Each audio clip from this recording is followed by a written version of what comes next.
بسم اللہ الرحمن الرحیم اللہم افتح علینا حکمتک وانشر علینا رحمتک یا ذو الجلال والاکرام۔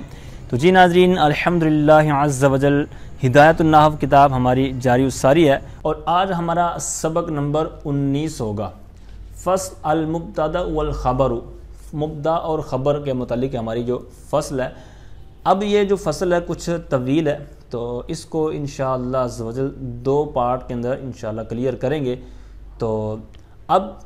جس طرح میں نے پہلے عرض کیا کہ فصل مبتدا خبر کے متعلق ہے، اب اس پر اعتراض ہوتا ہے، کوئی کہنے والا کہہ سکتا ہے کہ بھائی مرفوعات یعنی مقصد اول جو مرفوعات کے حوالے سے تھا، وہاں پر آپ نے جو مرفوعات گنوائے تھے، تو وہاں پر آپ نے جو چیزیں گنوائی تھی ان میں مرفوع ہے جو مبتدا ہے یہ علیحدہ کا عامل تھا، مستقل عامل تھا، ٹھیک ہے، مرفوع میں تھا مرفوعات میں سے۔ اسی طرح جو خبر تھا تو یہ بھی ایک مستقل مرفوع ہے، ٹھیک ہے، مرفوعات میں سے ایک علیحدہ قسم ہے مبتدا اور خبر دونوں۔ تو آپ نے ان دونوں کو ایک بحث کے اندر شامل کیوں کیا؟ ٹھیک ہے، یہ اعتراض تھا، اس کا جواب انہوں نے حاشیے میں ذکر کیا ہے۔ 2 جواب ہیں، ان کو آپ نے یاد رکھنا ہے۔ نمبر 1 یہ ہے کہ ان کے درمیان تلازم ہے، مطلب یہ کہ جہاں پر مبتدا ہوگا وہاں لازمی طور پر خبر ہوگی، جہاں پر خبر ہوگی وہاں پر مبتدا ہوگا، تو یہ تلازم تھا، ان کے اندر لازم و ملزوم والا معاملہ تھا، لہٰذا کہتے ہیں اس لیے ایک فصل میں ذکر کر دیا۔ دوسرا انہوں نے کہتے ہیں کہ اشتراک ہوتا ہے ان کے درمیان، مطلب یہ ہے کہ ان کا جو عامل ہوتا ہے وہ مانوی ہوتا ہے، جس طرح کہ آگے بات آ رہی ہے وہ آپ کو مزید سمجھ آ جائے گی۔ تو ان کے درمیان جو عامل ہوتا ہے وہ کیا ہوتا ہے؟ ان کا عامل مانوی ہوتا ہے، لفظی طور پر نہیں ہوتا۔ مثال کے طور پر بسم اللہ الرحمن الرحیم، اب بسمی، اب اسم جو لفظ ہے بس با کے بعد یہ مجرور کیوں ہے؟ اس وجہ سے کہ پیچھے حرف جر موجود ہے، اس کی وجہ سے یہ مجرور ہے، ٹھیک ہے۔ آگے مضاف تو ہو رہا ہے وہ الگ بات ہے، یعنی کسرہ ہے بسمی، تو اب یہ اس کے اوپر لفظی طور پر عامل داخل ہو گیا۔ اگر نہ داخل ہوتا جیسے زید قائم، تو اس کے اوپر پیچھے کوئی بھی داخل نہیں ہے تو یہ مرفوع ہے، ٹھیک ہے، پیش ہے۔ اس طرح زید قائم میں قائم ہے وہ بھی مرفوع ہے، تو لہٰذا یہ مانوی طور پر عامل ہے، لفظی طور پر نہیں ہے، ٹھیک ہے۔ تو اس وجہ سے یہاں پر کہتے ہیں کہ ان دونوں کو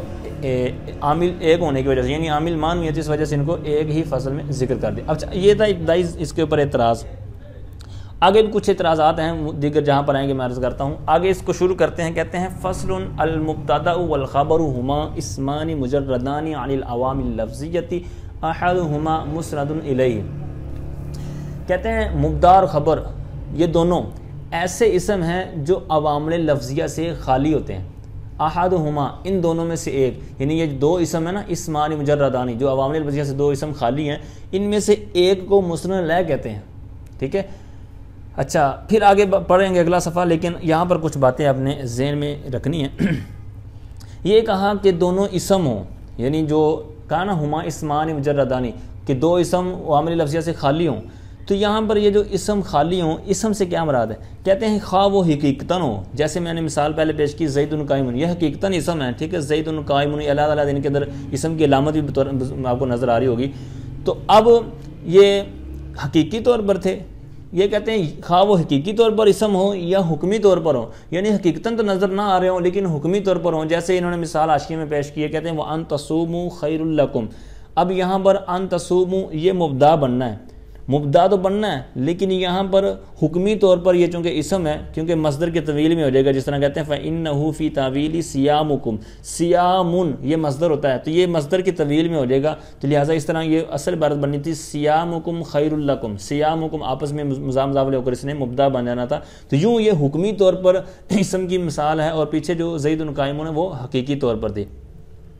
اچھا، یہ اسی طرح ایک اور مثال آتی ہے قرآن پاک کے اندر، یا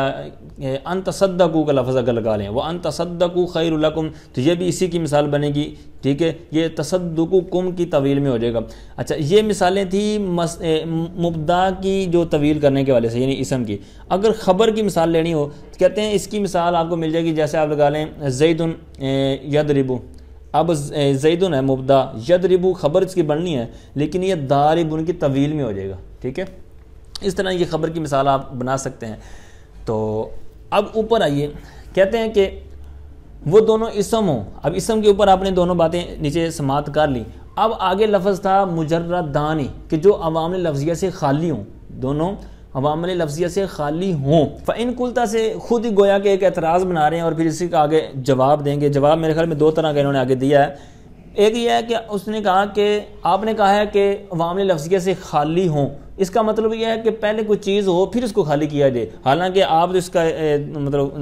دعویٰ ہی نہیں کرتے، تو یہ خالی کرنے سے پھر کیا مراد ہے؟ ٹھیک ہے، ہمیں بتائیں. ٹھیک ہے، یہ اعتراض ہوا. جواب انہوں نے اس کے دو طرح دیے. ان کا ہے کہ تجرید، آپ کا بات ٹھیک ہے کہ آپ کا اعتراض بنتا ہے اپنی جگہ، لیکن تجرید کی دو قسمیں، جس طرح ہم نے اوپر اسم کے تحت دو بنائی نا، حقیقی حکمی، یہاں پر کہتے ہیں اس کی بھی دو قسمیں ہیں. تجرید حقیقی بھی ہوتا ہے، حکمی بھی ہوتا ہے. یہاں پر جو مراد ہے نا ہماری کہ دونوں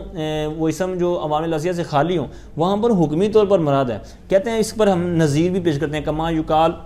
کہتے ہیں جیسے کہ سبحان الذی صغر جسم المعودۃ وکبر جسم الفیل. کہتے ہیں جیسے پاکی ہے اس ذات کی جس نے مچھر کے جسم کو چھوٹا کیا، اور اس کی پاکی جس نے ہاتھی کے جسم کو بڑا کیا. اب کہتے ہیں یہ جو صغرا اور کبرا کے جو لفظ ہیں،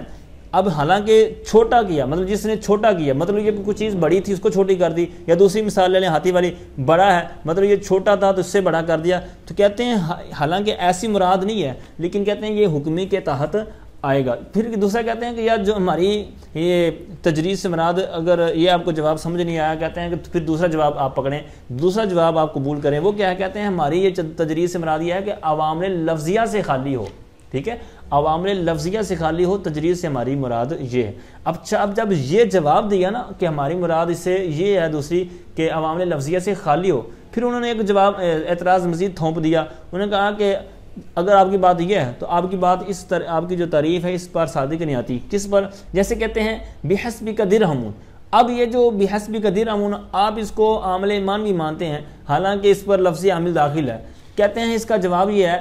کہ یہاں پر ہمارا عامل سے مراد، یعنی جو کہا نا کہ عوامل لفظیہ سے خالی ہو، اس سے مراد یہ ہے کہ جو اس پر مؤثر بھی ہو. ٹھیک ہے، یکون مؤثرا فی المعنی لا زائدا، یعنی جو معنی میں مؤثر ہو. یہاں پر تو با جو ہے یہ زائدہ ہے، یہ تو معنی کے اندر کوئی خرابی یا معنی کے اندر چینجنگ یا کوئی فرق پیدا نہیں کر رہا، بلکہ یہ آیا تو ہے با، لیکن اس کی وجہ سے کوئی فرق نہیں آیا. ٹھیک ہے، معنی میں فرق ہوتا تو ہم مانتے آپ کی بات. لہٰذا ہماری جو بات تھی کہ عوامل لفظیہ سے خالی ہو، یہ بھی ٹھیک ہے، اور آپ کا اعتراض درست نہیں ہے بحسبک درہم والا. اب آئیے پیچھے فرماتے ہیں کہ مبتدا اور خبر دونوں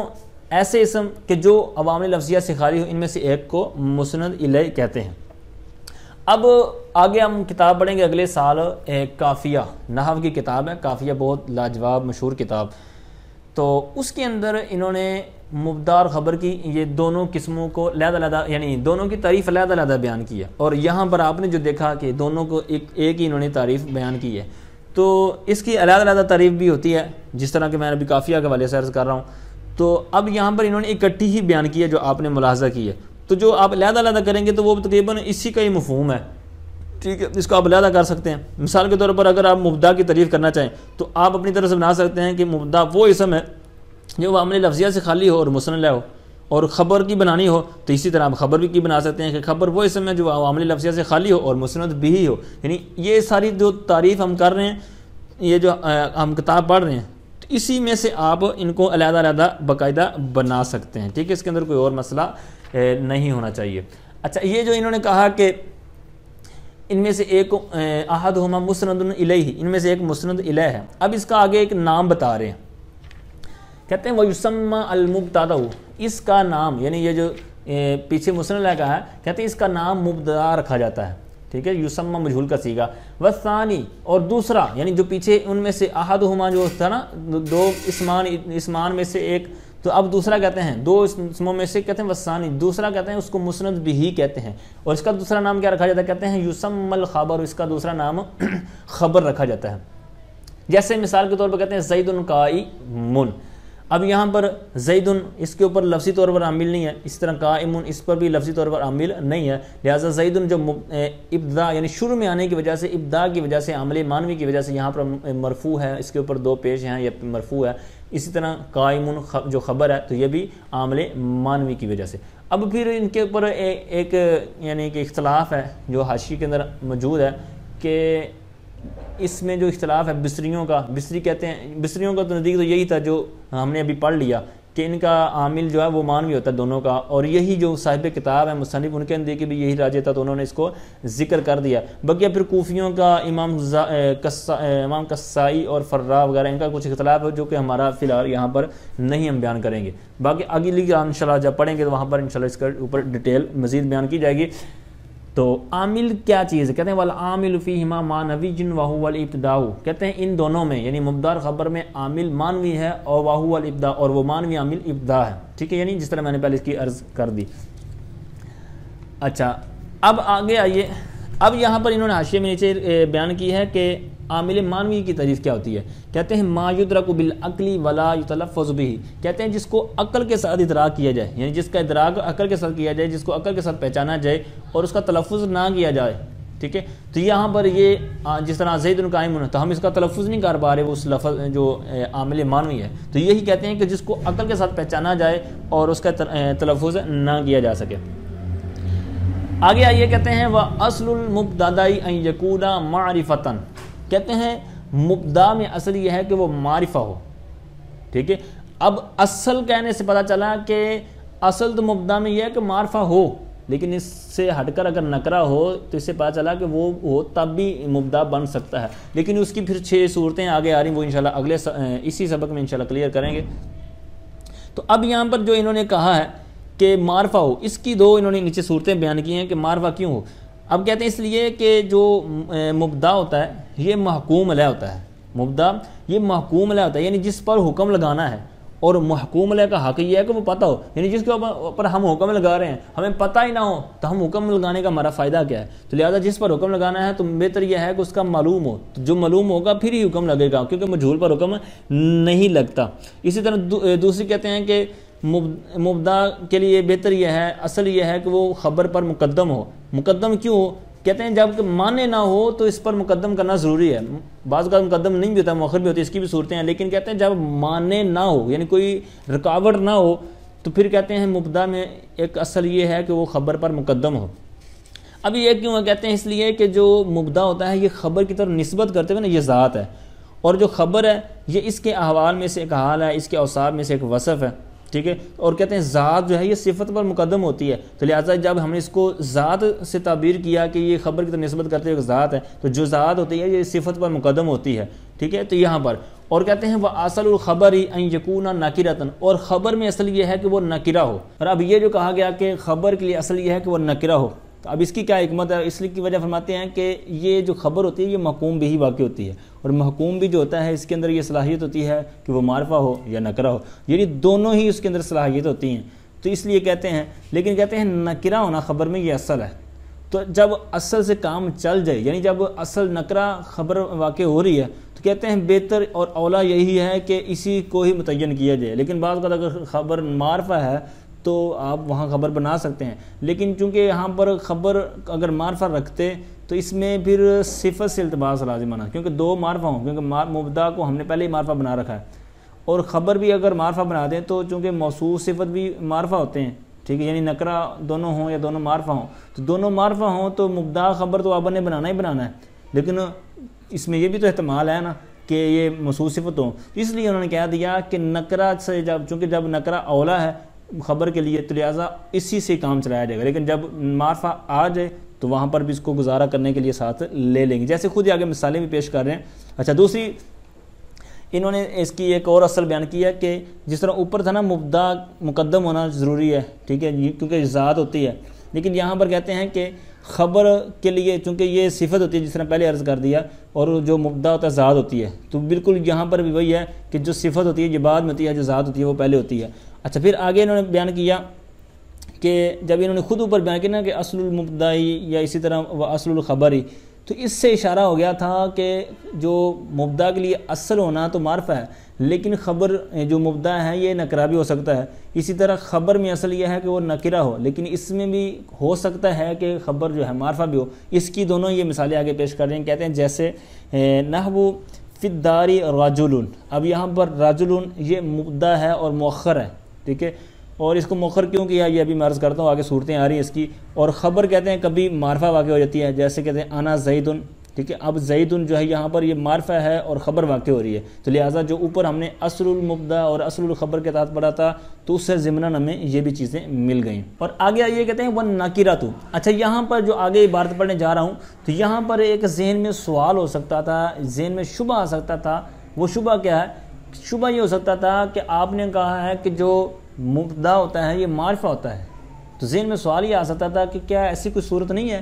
کہ جہاں پر نکرہ ہو اور وہ مبدا بن جائے. تو اسی کا آگے یہ سوال کا جواب دے رہے ہیں کہ نکرہ کب کب مبدا بن سکتا ہے. ٹھیک ہے, تو یہ یہاں پر جو 6 صورتیں ہیں اس کو آپ نے زبانی رٹا لگانا ہے. یہ بہت ہی زبردست اور کوسچن ہے, عموماً یہ آگے آپ کو بہت زیادہ کام دے گا.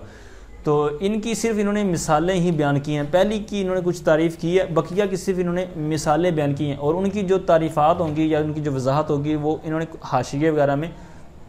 بیان کی ہے, تو وہ میں انشاءاللہ عرض کرتا ہوں تو انشاءاللہ آپ کو سمجھ آ جائے گی. اب وہ پہلی صورت بیان کر رہے ہیں, کہتے ہیں وَالنَّکِرَةُ اِذَا وُصِفَتْ جَازَ أَن تَقَعَ مُبْتَدًا. اور کہتے ہیں نکرہ جب اس کی صفت لائی جائے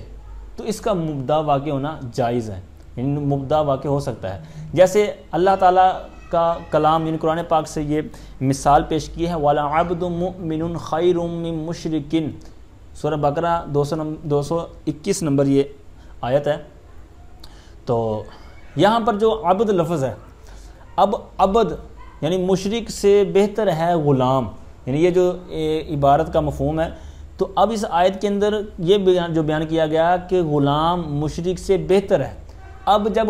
مومن کی صفت اب ہٹا کر اس طرح ترجمہ کرے جس طرح میں نے ابھی عرض کیا, اس میں ابہام تھا, ایک تعمیم تھی, عام تھا کہ پتہ نہیں اس کے اندر مومن غلام مراد ہے یا کافر مراد ہے, کون سا مراد ہے, کوئی بھی پتہ نہیں تھا. لیکن جب صفت لگا دی گئی تو اس سے خاص ہو گیا, یعنی جو کافر غلام ہو یا اور کسی مذہب کا ہو وہ نکل گئے, صرف ایمان والے جو غلام تھے مسلمان غلام صرف وہ اس کے اندر رہ گئے. تو اب یہ تھا تو نکرہ غلام, لیکن صفت لگا دی تو چونکہ صفت لگانے کی وجہ سے ایک تخصیص پیدا ہوگی. تو کہتے ہیں جو کسی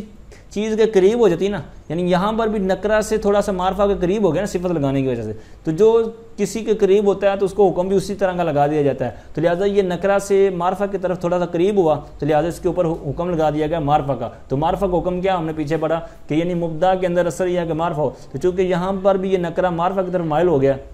لہذا یہاں پر بھی اس کو مبدا ہم بنا سکتے ہیں. تو یہاں پر والا عبد مؤمن یہ موصوف صفت مل کر یہ مبدا ہو جائے گا. ٹھیک ہے, آگے اس کی خبر بن جائے گی ساری مل کر.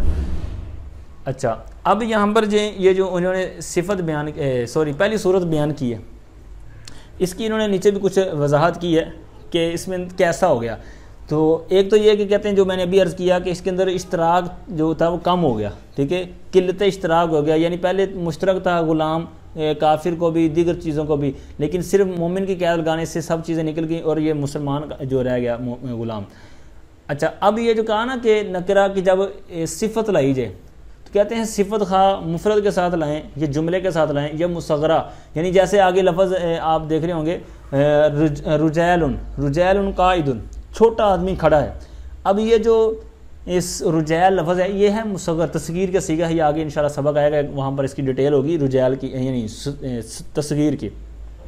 اب یہ رجال چھوٹا آدمی, تو اب یہ رجال صیغہ تصغیر ہے, تو اس کی طرح یعنی اس طرح کا قاعدہ وغیرہ لے آئیں, یعنی اس طرح کی ضمیر یا مثال وغیرہ, جیسے کہتے ہیں راجل حقیر, یہ اس معنی میں ہے. یہ رجال قائد یہ راجل حقیر کے معنی میں ہے. تو یہاں پر راجل حقیر قائد کے معنی میں جب ہوا تو لہٰذا اس کا بھی مبدا واقع ہونا صحیح ہے. ٹھیک ہے, یعنی جس طرح صرف صفت کے ساتھ نہیں بلکہ اس کی جو پہلی لائن کے اندر حاشیے میں انہوں نے چیزیں بیان کی ہیں ان کے ساتھ یہ ساری ہو جائیں گی. ٹھیک ہے, کیونکہ یہ جو تصغیر لانا ہے یہ بھی صفت کے منزلہ ہے. تو جب صفت کے لیے ہم نے اوپر کہہ دیا کہ جاز انتاقا مبتدن, تو لہٰذا جو اس کے منزلہ ہے تو اس کے لیے بھی یہ حکم جاری ہو جائے گا. اور آگے آئیے کہتے ہیں وقضا, اور اسی طرح,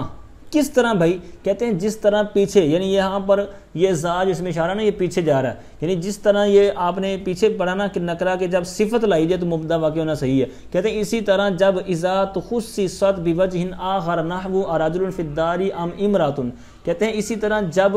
نکرہ کی تخصیص کر دی جائے کسی اور وجہ کے ساتھ, یعنی کہ بوجہ آخر کسی اور صورت میں کسی اور وجہ کے ساتھ, تو کہتے ہیں تب بھی اس کا مبدا واقع ہونا صحیح ہے. اب یہ بوجہ آخرہ یہ آپس میں موصوف صفت ہیں, آخرہ یہ بوجہن کی صفت ہے، لیکن یہاں پر حالت جو اس کی زبر دیکھ رہے ہیں آپ جو میں نے پڑھی ہے، تو یہ اس کا چونکہ غیر منصرف ہے تو اس وجہ سے اس کا اعراب ہی اسی طرح آتا ہے۔ تو آگے اس کی مثال انہوں نے پیش کی ہے، ارجل فی الدار ام امرأۃ، کیا گھر میں آدمی ہے یا عورت ہے۔ اب یہاں پر جو انہوں نے صرف مثال پیش کی ہے، لیکن اس کی صورت کیا ہے، یعنی جس طرح اوپر ہم نے والا عبد مؤمن، اس کی مثال سے پہلے اوپر ہم نے باقاعدہ ایک ڈیفینیشن پڑھی کہ جب اس کی صفت لائی جائے، اب یہاں پر ایک مثال ہے لیکن اس کا کیا قاعدہ کلیہ ہے، تو اس کا انہوں نے نیچے بیان کیا ہے۔ تو حاشیہ نمبر 2 وقذا والا جو حاشیہ ہے تو اس کے اندر انہوں نے یہ ساری بیان کی ہیں۔ کما ان نکرات، یہاں سے ساری تمہید ہوگی پہلی کے تحت، تو پھر آگے کہتے ہیں وجوہ تخصیص ستۃ، یعنی یہ جو وجوہ تخصیص ہیں یہ 6 ہیں، ان میں سے جو پہلی ہے الاول تخصیص النکراتی، توصیف النکراتی، کہتے ہیں نکرہ کی صفت لانا، جس طرح یہ پہلی چیز آپ نے اوپر پڑھ لی والا عبد والی، تو او اضافتها الى نکرۃ اخرى، یا پھر کہتے ہیں اس کی اضافت، یعنی نکرہ کی کسی اور نکرہ کی طرف اضافت کر دینا، ٹھیک ہے۔ پھر دوسری صورت اب جو میں نے ابھی اوپر ارجل والی پڑھی، کہتے ہیں استعمال النکرۃ مع الحمزۃ المقارنۃ بها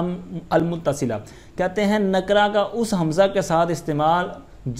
جس کے ساتھ ملا ہوا ہے ام متصلہ، یعنی دیکھیں اب ارجل فی الدار ام امرأۃ، یعنی حمزہ ہے اور ساتھ میں رجلون ہے، یعنی رجلون اور حمزہ، یہاں پر یہ نکرہ ہے اور ساتھ میں حمزہ جو استفہام کا متصل ہے، اور پھر ایسا ہے کہ اس کے ساتھ ام جو متصلہ ہے یہ بھی ملی ہوئی ہے۔ ام متصلہ مطلب یہ ہے کہ 2 چیزوں میں اختیار اور اس طرح پوچھنا، یعنی سوال کرنا 2 چیزوں میں سے کون سی چیز ہے، یہ ام متصلہ اور ام منقطعہ یا دروس البلاغہ کے اندر بھی شروع میں پڑھیں گے تو وہاں پر آپ کو مزید اس کی وضاحت کر دی جائے گی۔ تو یہاں پر رجل فی الدار ام امرأۃ، رجل اور امرأۃ یہاں پر یہ نکرہ ہیں، جو تریب میں نے نیچے سے پڑھ کے بتائی اس کے مطابق تو آپ کو یہ پوری مل گئی نا کہ حمزہ استفہام حمزہ کے ساتھ اور ساتھ میں ام متصلہ ہو، ایسی صورت میں جب یہ ہوگی تو وہ وہاں پر جو نکرہ ہوگا اس کا مبدا بننا صحیح ہے۔ اب یہ رجل اور امرأۃ ہیں تو نکرہ لیکن مبدا بن رہے ہیں، لیکن کیوں بن رہے ہیں، کیسے بن رہے ہیں، کہتے ہیں اس وجہ سے کہ یہاں پر جو متکلم کی نسبت ہے نا وہاں پر وہ جانتا ہے، یعنی یہاں پر یہ جو متکلم ہے، یعنی جس طرح ایک بندہ پوچھ رہا ہے کہ گھر میں آدمی ہے یا عورت ہے، یعنی پوچھنے والے کتنا تو پتہ ہے کہ 2 چیزوں میں سے کوئی ایک ہے، یعنی اس کا علم کی طرف ہم دیکھتے ہوئے تو ہم کہہ سکتے ہیں کہ اس میں سے کسی ایک کا پتہ ہے، لیکن اس کو متعین نہیں ہے، تو لہٰذا جب ایک بتا دیا جائے گا تو لہٰذا اس طرح کہتے ہیں کہ یہ اس کا مبدا واقع ہونا بالکل درست ہے، صحیح ہے، ٹھیک ہے۔ آگے جو اس کی صورت ہے کہتے ہیں وما احد خیر منک، اور تیرے سے بہتر کوئی نہیں ہے، تجھ سے بہتر کوئی نہیں ہے، یہ تیسری قسم ہے۔ تو اب اس کو انہوں نے جو پیچھے حاشیے میں اس کی 2 تعریف کی ہے وہ کہتے ہیں وقوع النکرتی فی سیاق النفی، نکرہ کا نفی کے تحت واقع ہونا، یعنی یہاں پر آپ دیکھیں نا احدن یہ نکرہ ہے لیکن یہ ماں جو نافیہ ہے یا اس کے بعد واقع ہو رہی ہے، تو کہتے ہیں یہی انہوں نے کہا کہ نکرہ کا نفی کے تحت واقع ہونا، تو یہ چونکہ نکرہ ہے نفی کے تحت ہے لہٰذا اس صورت میں یہ مبدا بن سکتا ہے، تو لہٰذا ما احدن یہ مبدا ہے اور آگے اس کی خبر ہے، ٹھیک ہے۔ تو اب اس کے اندر کیسے اس کے اندر اس کو عام کر دیا، یعنی نکرہ تھا تو نکرہ نفی کے تحت عموم کا فائدہ دیتا ہے۔ اب کہتے ہیں کہ اس وجہ سے اب دیکھیں احدن تجھ سے بہتر کوئی بھی نہیں ہے، تو یہاں پر انہوں نے خاص کر دیا کہ تجھ سے بہتر جتنے بھی افراد ہیں ان میں سے صرف تو ہی بہتر ہے، لہٰذا یہاں پر اس نے خاص کر دیا۔ اچھا یہاں پر ایک اعتراض ہوتا ہے ما احدن کے تحت، وہ حاشیے میں آپ دیکھ رہے ہوں گے، انہوں نے کہا کہ بھائی بات چل رہی ہے مبدا خبر کی کہ مبدا نکرہ یا معرفہ ہوگا یا نہیں ہوگا، لیکن آپ جو مثال پیش کر رہے ہیں یہ تو ہے، یعنی ماں جو ہے یہ مشابہ بالاس ہے،